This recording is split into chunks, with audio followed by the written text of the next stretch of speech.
Hello दोस्तों, नमस्कार। आप लोगों का ऑल इंडिया स्टडी में स्वागत है। आइए आज हम देखते हैं सीटेट में मैथ पेडागोजी और कंसेप्ट दोनों का क्वेश्चन को एक साथ करा रहे हैं। बहुत महत्वपूर्ण प्रश्न है। आप लोग इसको देखेंगे तो कहेंगे कि यहाँ से आपको 10 नंबर फंस जाएगा 100% गारंटी के साथ। तो आप लोग जरूर देखिए। तो आइए हम प्रश्न नंबर 1 पर आते हैं। कक्षा 2 के शिक्षार्थियों को सरल आकृतियों, उसके लंबे और किनारों से परिचय कराने का सबसे उत्तम उपकरण है। ऑप्शन नंबर 1 है श्याम पट का तल, बी है जियो बोर्ड, सी है 3D सोलिडस के नेट्स और डी है क्यूबस। तो देखिए करा है कि वे शिक्षार्थी जो सरल आकृतियों को उसके लंबे और किनारे से परिचित कराने की बात हो रही है, ठीक ना। तो इसका मतलब ये हो जाएगा जियो बोर्ड के द्वारा हम क्या कर सकते हैं, इसको बता सकते हैं। तो इसका सही जवाब हो जाएगा ऑप्शन नंबर बी, बिल्कुल सही हो जाएगा। अगला देखेंगे प्रश्न नंबर 2।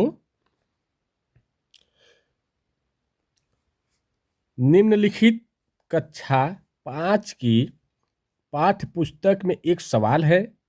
यहाँ 4 खंभे हैं जिनका माप क्रमशः 105 सेंटीमीटर, 215 सेंटीमीटर, 50 सेंटीमीटर और 235 सेंटीमीटर है।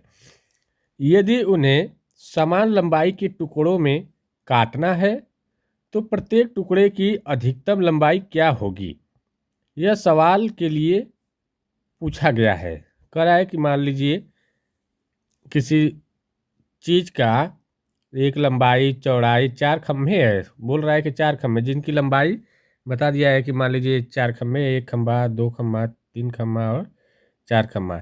एक खंभे की लंबाई 105 सेंटीमीटर है, दूसरे का 215 है और 50 है और 235 है। तो इसको बराबर भागों में काटना है। तो ये किस लिए ऐसा सवाल पूछा गया है, ये क्वेश्चन करने का मतलब है। आइए तो प्रश्न नंबर ऑप्शन इसका देखते हैं। पहला, HCF तथा एलसीएम पर आधारित शब्द समस्याओं का अभ्यास देने के लिए। ऐसा कोई बात नहीं है, HCF HCF की यहाँ बात नहीं है। दूसरा क्या है, गुणक और गुणज के ज्ञान की समीक्षा करने के लिए, ये भी नहीं होगा।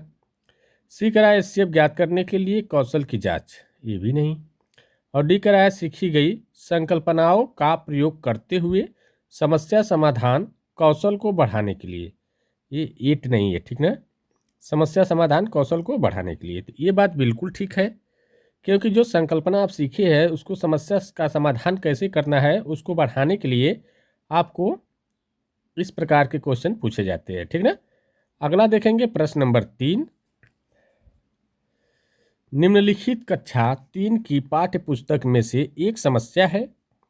निम्नलिखित समस्या को हल करने के लिए कौन सी गणितीय प्रक्रिया का प्रयोग किया जाएगा। एक दूध वाला 10 दिन में 1410 लीटर दूध बेचता है, वह एक दिन में कितने लीटर दूध बेचता है। उपयुक्त सवाल में ब्लूम के संज्ञानात्मक क्षेत्र की किस दक्षता की ओर संकेत करता है। ऑप्शन नंबर 1 संश्लेषण, बी है बोधन, सी है ज्ञान और डी है विश्लेषण। तो देखिए यहाँ पर क्या हो रहा है कि कह रहा है यहाँ पर दूध बेचने का विश्लेषण कर रहा है, ठीक है, कि 10 दिन में इतना लीटर दूध बेच रहा है तो एक दिन में कितना लीटर दूध बेचेगा। तो ये विश्लेषण हो रहा है, ठीक है। तो इसका सही जवाब हो जाएगा ऑप्शन नंबर डी, विश्लेषण कर रहा है, ठीक है। अगला देखेंगे प्रश्न नंबर 4। राशिद कक्षा 5 में पढ़ता है। वह विभिन्न प्रकार के त्रिभुजों को भिन्न श्रेणी में वर्गीकृत करता है, लेकिन त्रिभुज में 3 कोणों का योग 180 अंश होता है। इसके अमूर्त प्रमाण को समझने में उसे कठिनाई होती है। पियाजे के संज्ञानात्मक सिद्धांत के अनुसार रसीद चरण में है। कह रहा है कि कौन से चरण में है। मान लीजिए एक त्रिभुज है, उसका जानता है कि 180 अंश तीनों कोणों का मिलाकर के होता है, लेकिन वह अमूर्त प्रमाण है, ठीक ना, प्रमाण के साथ नहीं है, लेकिन उसको क्या हो रही है, कठिनाई हो रही है। तो इसका मतलब हो जाएगा पियाजे की वह मूर्त संक्रियात्मक अवस्था में है। जान तो रहा है लेकिन अमूर्त में, मूर्त संक्रियात्मक अवस्था में है। तो ऑप्शन नंबर बी करेक्ट हो जाएगा। अगला देखेंगे प्रश्न नंबर 5। प्रश्न नंबर 5 है, राष्ट्रीय पाठ्यचर्या रूपरेखा 2005 के अनुसार गणितीय शिक्षा का मुख्य उद्देश्य बच्चे की गणितीकरण की क्षमताओं का विकास करना है। स्कूली गणित का सीमित लक्ष्य है लाभप्रद क्षमताओं का विकास। यहाँ गणितीकरण बच्चे की ओर संकेत करता है क्षमताओं का विकास करने में। ऑप्शन नंबर 1 है, पूर्व धारणाओं को उनके तार्किक चिंतन का अनुशीलन करने और अमूर्त का संचालन करने के लिए गणितीय रूप से संचित या चिंतित या तर्क के बच्चों के संसाधनों का विकास करने में। या बी कह रहा है, वर्गमूल और घनमूल निकालने सही सभी संख्याओं के प्रभावी निष्पादन में। और सी है, स्वतंत्र रूप से ज्यामितीय प्रमेयों का निरूपण और उसका सत्यापन करने में। और डी कह रहा है, शब्द समस्याओं के संरेखी आरेखी समीकरण की अनुदित करने के। तो देखिए, ऐसा क्वेश्चन इसलिए है वहाँ तर्क की बात आएगी, तार्किक निष्कर्षण निकलना चाहिए, ठीक ना, और तर्क चिंतन होना जरूरी है। तो देखिए, इस हिसाब से इसका सही जवाब हो जाएगा ऑप्शन नंबर ए। अगला देखेंगे प्रश्न नंबर 6। एक अच्छी पाठ्य पुस्तक की विशेषताएं है। ऑप्शन नंबर अ है,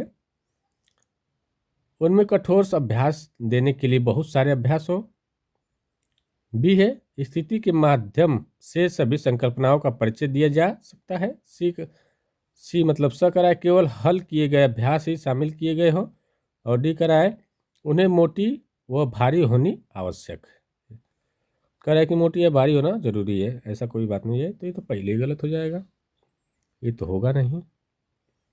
उमन केवल हल की बात आए तो ये भी नहीं होगा, ठीक है। तो दो ही ऑप्शन दिया है इसमें, और स वाला तो होगा नहीं, और द वाला भी नहीं होगा, और इसमें भी द है तो नहीं होगा, तो और ब हो जाएगा, ठीक ना। ये दोनों बात सही है। अगला देखेंगे प्रश्न नंबर 7 है, राष्ट्रीय पाठ्यक्रम की रूपरेखा 2005 पर बल देती है। ऑप्शन नंबर 1, गणित चयनित शिक्षार्थियों को पढ़ाया जाएगा। बी कह रहा है, गणित में सफलता प्रत्येक बच्चे के लिए आवश्यक है। सी कह रहा है, शिक्षार्थियों की तार्किक गणितीय योग्यता के लिए पहले उनकी परीक्षा होनी चाहिए। और डी कह रहा है, निम्न उपलब्धकर्ताओं के लिए गणित पाठ्यचर्या अलग होनी चाहिए। तो ये अलग की बात तो पहले गलत हो गया। सिर्फ गणित चयनित शिक्षार्थियों के लिए पढ़ाया जाएगा ऐसी बात नहीं, सबको पढ़ाना है, ठीक ना। और भी है, गणित में सफलता पाने के लिए प्रत्येक बच्चों की पढ़ाने के लिए आवश्यकता है, जरूरी है, ठीक ना। तो ये बात बिल्कुल सही है, तो ऑप्शन नंबर बी करेक्ट हो जाएगा। आइए अगला क्वेश्चन देखते हैं। कह रहा है, 5, 10 और 35 के सबसे छोटे सारगुणज और सबसे बड़े सारगुणनखंड का अंतर है। तो आइए करते हैं, थोड़ा इसमें हल करने वाली बात है। तो पहले 5 और 10 और 35 का हम निकाल लेंगे एलसीएम। एलसीएम निकालेंगे तो 5 से काट देते हैं, कट रहा है तो डायरेक्ट 5 एकम 5, 5 दूना के 10, 5 सत्ते 35, फिर 2 से कटेगा 1, 1 और 7, फिर 7 से कट जाएगा, तो ये कट करके आ जाएगा हमारा। इसको मिटा देते हैं, तो 2 गुणे 5 गुणे 7, तो इसका सारा गुणज हो जाएगा 5 दूना के 10, 7 मतलब गुणे 70, ये 70 हो गया। और इसी का हम एचसीएफ निकाल लेंगे। क्या निकालेंगे? एचसीएफ मतलब मौस, 5, 10 और 35 का। तो 5, 10, 35 का निकालेंगे तो निकाल के देखते हैं। 5 बराबर 5 गुणे 1 और 10 बराबर 2 गुणे 5 और 35 बराबर हो जाएगा, 35 बराबर होगा 7 गुणे 5। तो देखिए 5 तीनों में मिलेगा, तो कॉमन जो होता है वही क्या होता है? एचसीएफ होता है। तो 5 हो जाएगा एचसीएफ। तो दोनों का अंतर पूछ रहा है, मतलब 70 आया था और इसका 5 आएगा, ठीक ना। तो घटा देंगे तो ये 65 हो जाएगा। इसका सही जवाब ऑप्शन नंबर डी करेक्ट हो जाएगा। अगला देखते हैं, संख्या 105 के गुणनखंडों की संख्या है। तो देखिए 105 के कितने गुणनखंड हो सकते हैं, ठीक ना। ये टोटल निकाल कर देख लेते हैं। देखिए हम हल कर दिए है, बंद हो गया था रिकॉर्डिंग, मैं हल करते हुए चला गया हूँ। देख लिए 105 का हम निकालेंगे, बता दे रहे 105 का निकालेंगे, 3 गुणे 5 गुणे 7, 3 पचे 15, 15 7 105। और जब इसकी घात 1 है, इसकी भी घात 1 है और इसकी भी घात 1 है, तो इसका सूत्र होता है निकालने के लिए n+1। तो n में एक ही घात है तो 1+1, फिर गुणे 1+1 प्लस, और 7 में भी है तो 1+1, मतलब 2 हो जाएगा, ये भी 2, ये भी 2, 2 दूना के 4 दूना के 8, 8 हो जाएगा इसका सही आंसर। करा यदि समय अब 2:17 PM है तो अब से ठीक 11 घंटे 59 मिनट में के पश्चात क्या समय होगा, ठीक ना। तो देखते हैं, 2.17 प्लस 11.59, ठीक। तो जब इसको हम जोड़ेंगे तो ये आ जा रहा है 2 मान लीजिए यहाँ पर हम समय का बात है ना, तो 2:16। अब AM होगा कि PM होगा, बस ये देखना है। ऑप्शन दिया ही है 2:16, तो AM दिया है तो सीधे सीधे हल हो जाएगा, ठीक। अगला देखेंगे, 3.5 समकोण में डिग्रियों की संख्या है। 3.5 कह रहा है भाई, तो समकोण है 3.5 मतलब 3 का और आधा का, तो समकोण का मतलब 90, 90 का हम 3 निकाल लेंगे, 1/3।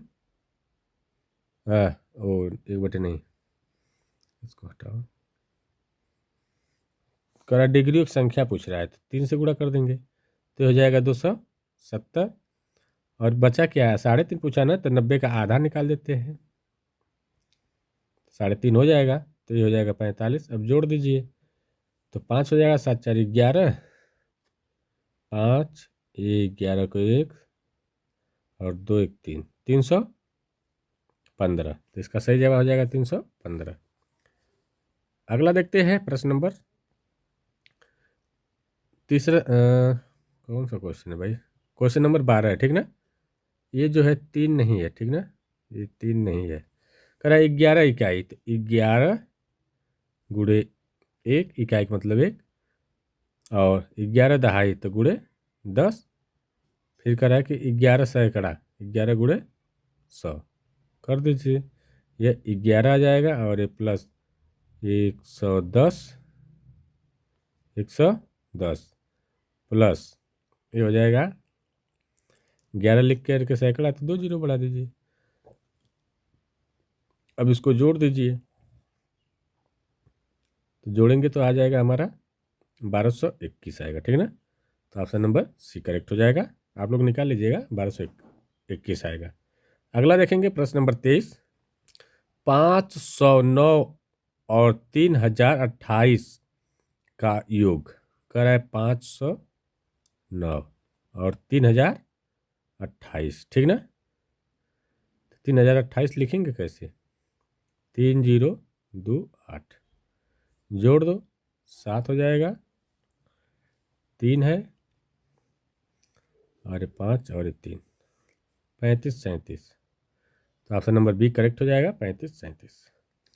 प्रश्न नंबर 14 है, के समतुल्य भिन्न लिखिए। कक्षा 4 के शिक्षार्थियों से पूछा 3 गया, यह सवाल किस ओर संकेत करता है। तो ऑप्शन नंबर उच्च मांग कार्य, उच्चतरी मांग कार्य, किसको संकेत कर रहा है, उच्चतरी मांग कार्य।